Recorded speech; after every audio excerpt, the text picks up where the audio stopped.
Lasso dahil he was not the director at the time. Sino bang director nung time na yon?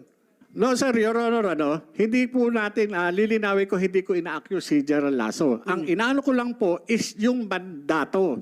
Po pwede naman po siyang mag-utosin, mag-conduct ng confidential investigation, magpatawag ng investigation sa PIDEA, katulad ng ginagawa sa mga ordinaryong tao. Kung meron tayong mga suspected na drug offenders, hindi ba nagkakandak tayo na confidential investigation or investigation? Hindi po ba? Bakit hindi natin ipatupad ng tama, ng equal itong batas? Kaya nga kaya po ako talaga nagsikap ako na makarating dito at sumulat sa inyo upang magkaroon tayo ng sapat na batas.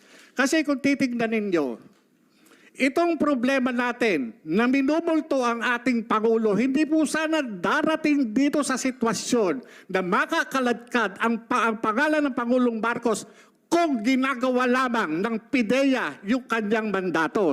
Kung ito nagpatawag kagad ng investigasyon, halika, ano yung sinasabi mo? Halika, dito tayo, umupo tayo, titipahin ko yan. Ano yung sinasabi mo? Ilabas mo yung ebidensya mo. Sana ganun Okay. Okay.